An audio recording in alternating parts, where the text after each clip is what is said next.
Assalamualaikum warahmatullahi wabarakatuh. Saya Siti Wahyuningsi.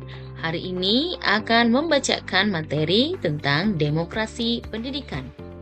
Sebagai salah satu proyek filsafat ilmu dan teori pendidikan dengan dosen pengampu Dr. Haji Wiwin Winarti MMPD.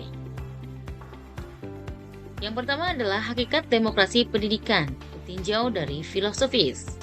Dalam filsafat pendidikan, demokrasi pendidikan dipahami sebagai upaya memanusiakan manusia melalui proses pendidikan yang menghargai kebebasan, rasionalitas, dan tanggung jawab moral. Demokrasi pendidikan menempatkan peserta didik sebagai subjek pendidikan, bukan objek. Hal ini sejalan dengan pandangan filsafat humanisme yang menekankan bahwa setiap manusia memiliki martabat dan potensi yang harus dikembangkan melalui pendidikan yang adil dan bermakna. Selanjutnya adalah landasan filsafat demokrasi pendidikan. Yang pertama ada humanisme. Aliran humanisme memandang pendidikan sebagai proses pemanusiaan atau humanisasi. Demokrasi pendidikan berangkat dari keyakinan bahwa setiap peserta didik memiliki nilai dan hak yang sama untuk berkembang.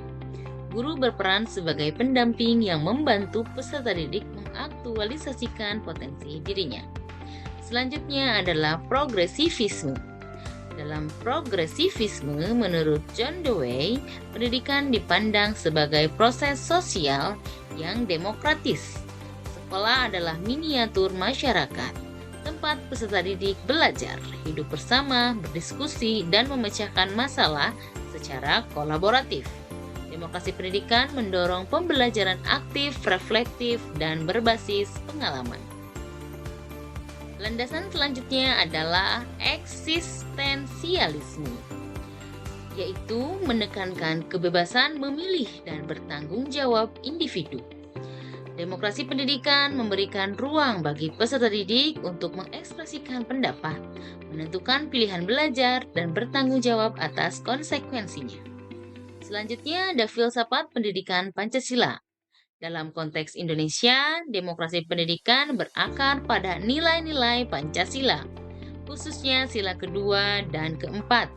Pendidikan demokratis harus menunjung tinggi kemanusiaan yang adil dan beradab, serta mengedepankan musyawarah dan kebijaksanaan dalam pengambilan sebuah keputusan. Selanjutnya adalah prinsip demokrasi pendidikan. Ada beberapa hal penting. Yang pertama adalah kebebasan yang beretika, di mana filsafat pendidikan menegaskan bahwa kebebasan dalam belajar bukan kebebasan tanpa batas, melainkan kebebasan yang dibingkai oleh nilai moral, keetika, dan tanggung jawab sosial. Yang selanjutnya adalah rasionalitas dan dialog. Pendidikan demokratis mendorong penggunaan akal budi melalui dialog, argumentasi rasional, dan sikap terbuka terhadap perbedaan pendapat. Selanjutnya ada keadilan. Setiap peserta didik diperlakukan secara adil, sesuai dengan kebutuhan dan potensinya. Prinsip ini sejalan dengan keadilan distributif dalam filsafat dan penghargaan terhadap martabat manusia. Proses pendidikan harus menolak kekerasan fisik maupun simbolik, serta menghormati hak dan harga diri peserta didik. Kemudian ada persamaan hak dalam pendidikan, di mana setiap peserta didik memiliki hak yang sama untuk memperoleh layanan pendidikan tanpa diskriminasi. Selanjutnya, partisipasi aktif. Peserta didik, guru, dan warga sekolah dilibatkan dalam proses pengambilan keputusan sesuai kapasitasnya, misalnya melalui musyawarah kelas atau organisasi siswa. Kemudian ada keadilan dan keterbukaan. Penilaian, aturan sekolah, dan kebijakan pendidikan dilakukan secara adil, transparan, dan dapat dipertanggungjawabkan.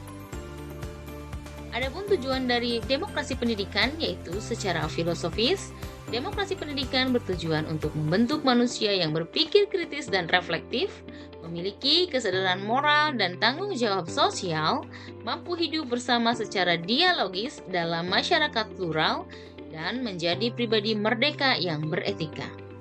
Kemudian ada tujuan lainnya, mengembangkan potensi peserta didik secara utuh, kognitif, afektif, dan psikomotoriknya. Kemudian membentuk peserta didik yang kritis, kreatif, dan berkarakter demokratis.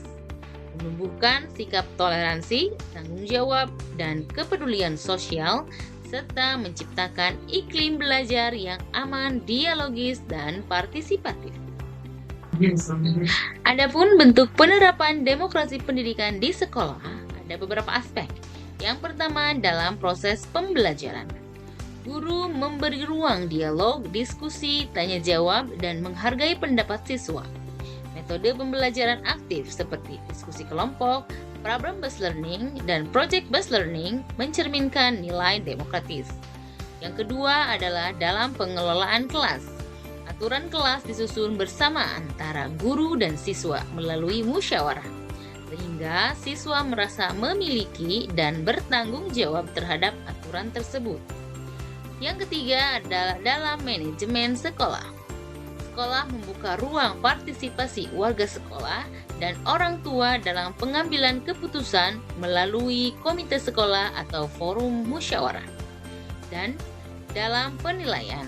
Penilaian dilakukan secara adil, objektif, dan transparan, serta memberikan umpan balik yang membangun bagi perkembangan siswa. Di akhir, sebagai penutup, demokrasi pendidikan merupakan fondasi penting dalam membangun pendidikan yang bermakna dan berkeadilan. Dengan menerapkan nilai-nilai demokrasi secara konsisten, sekolah tidak hanya menghasilkan peserta didik yang cerdas secara akademik, tetapi juga warga negara yang berkarakter, beretika, dan siap hidup dalam masyarakat demokratis. Terima kasih saya ucapkan atas perhatiannya.